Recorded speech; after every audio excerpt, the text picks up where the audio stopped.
Hello, this is Fahim, and I'm going to be doing my PowerPoint on the Mammoth Revival Project. So, what is the Mammoth Revival Project? This project is a project by researcher George Church, he's a scientist, and other investors to recreate the woolly mammoth. They want to do this because they think that the woolly mammoth can help save the climate in a way, not entirely of course, but just in a way, in just a small part. And they think they can do this by editing the genes of the Asian elephant. As they state, the Asian elephant is about 99% mammoth already, so they don't have that many genes to mutate to turn it into the woolly mammoth. So by doing so, they think they can help try and save the climate. And what is going to be covered in this PowerPoint?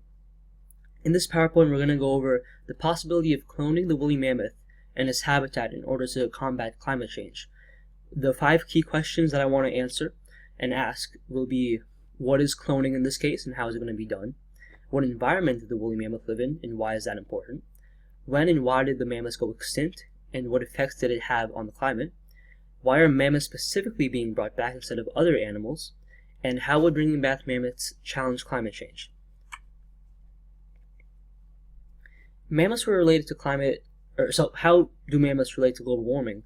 So they actually relate to global warming more so in the way they interact with their environment than they themselves. They obviously had some part in it, like their herbivore-like behavior would stop other forests and other habitats from encroaching into the grasslands that they lived in, but more importantly, they helped maintain the permafrost and the carbon sink in their environment. So, what was important about their ecosystem?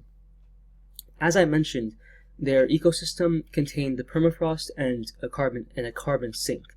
The permafrost is important because it's a sheet of ice that sits atop plants and preserves plants. This is important because plants, as we know, absorb the carbon that's in the atmosphere, and carbon, as we also know, is one of our greenhouse gases. So when these plants absorb the carbon and then they get covered by the permafrost, the carbon is preserved in the plants and they can't escape back into the atmosphere. This means that the permafrost helps cool our atmosphere. This is also what we call the carbon sink. And mammoths helped this because they're so big, so when they stepped and they walked around, they would displace the ice and the dirt and the soil, and they would also compress the ground, sinking the permafrost even further. But eventually, rising temperatures took away this habitat, and by extension, the mammoths also went extinct.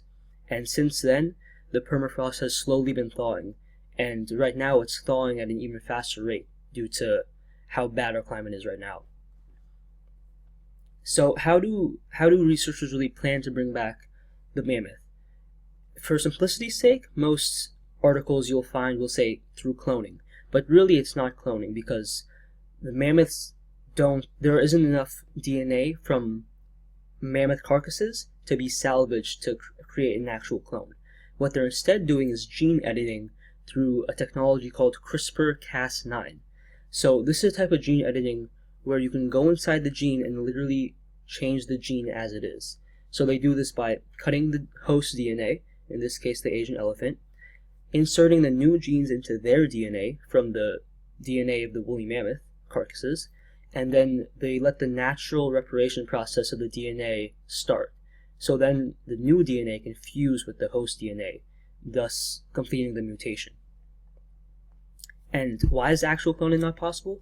Like I said, it's not possible because we don't have full pieces of DNA from the mammoth carcasses. There's only bits and pieces that can be salvaged. If full DNA was obtainable, it's possible that we could have had a process similar to Dolly the sheep or the Bucardo cloning experiment, but sadly that's not possible right now. But it might be possible later on if the Mammoth Revival Project really is successful. And here are some examples of experiments done with the gene editing. Some non-mammal experiments are tomatoes. So they found that there's a gene dormant in tomatoes that can make them spicier the capsaicin gene that's present in peppers, and they found that they can try and edit this gene to make tomatoes spicier. Another food-related experiment is through coffee beans. They found that it's possible to try and deactivate the gene in coffee beans that creates caffeine. So this way you could have decaffeinated coffee but still make it coffee in a way. As for mammals, there have been experiments through CRISPR for racing horses. Racing horses have always been bred to be faster and faster, but now people are trying to do it through actual gene mutation, and so far it seems like it is working. One limitation actually is that these horses seem to be not as fast as purebred racing horses, but they're still faster than the average horse. In general use, you can use CRISPR-Cas9 against diseases such as sickle cell disease and HIV. And this actually plays a part in another experiment, which was by He Jiankui in China. He used CRISPR-Cas9 technology to alter the gene of two embryos, two twin girls, and he tried making them impervious to HIV.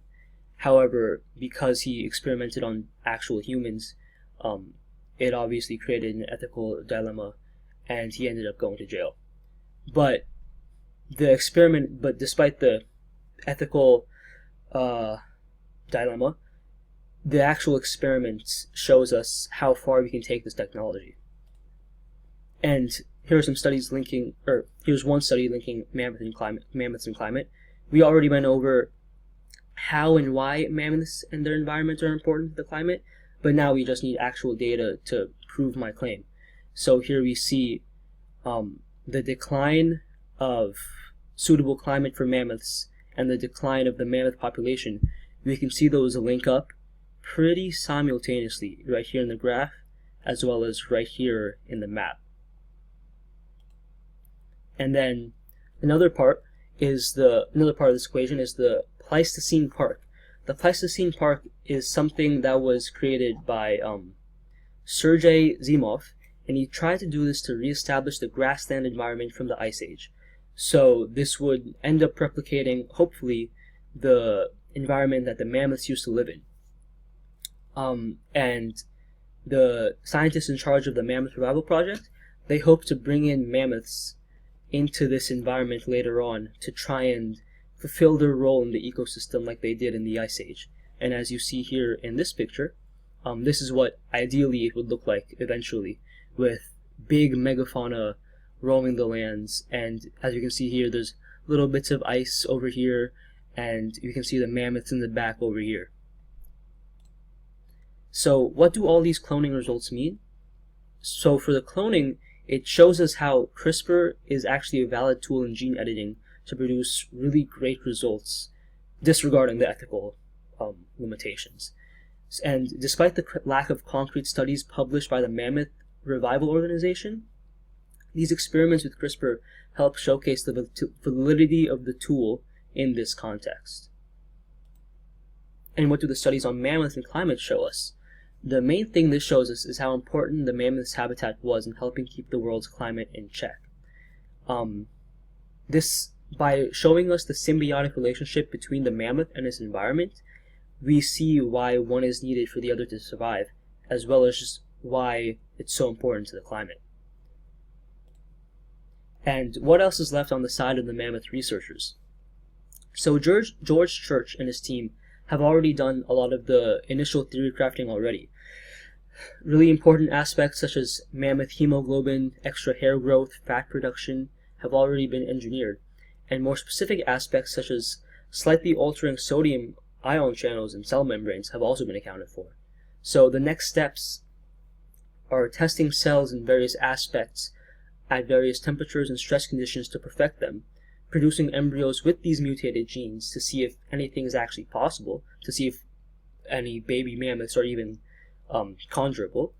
And if they are, then the next step after that is to foster and care for these baby mammoths so that they can grow up to be full-size mammoths. And finally, what worries are there? Because with a project as big as this, there obviously are some worries. And I think the main worry here is that we might be thinking of this in the wrong order. So the principle the researchers are going off of is that a revival of mammoths will help bring back their ecosystem to benefit the climate. However, as we saw from the studies, the environment didn't disappear because of mammoth extinction. The mammoths went extinct because of the disappearance of their environment. So if we don't take that into account, it might not come to fruition as the scientists want. However, due to efforts like the Pleistocene Park and such, it seems that this issue might be covered, because we already have the habitat in the Pleistocene Park to try and alleviate this issue. And the final question is this really feasible, barring the ethical issues? And I would say that most likely, yes. Previous efforts, like the non-mammal CRISPR technology or experiments, as well as the mammal-based CRISPR experiments, show us that there's definitely a possible avenue in gene editing. And like I said, a lot of the theory crafting from the organization has already been gone through and seen through extensively. And like I just said, the Pleistocene Park might alleviate the previous issue that we just talked about. And an important thing to note is that because of the lack of published papers from the organization themselves, because of how new this project is, this evidence that I've taken together acts more as like a proof of concept for what could be, rather than a real research paper, if that makes sense. But yep, that's my presentation on the Mammoth Revival Project. Thank you.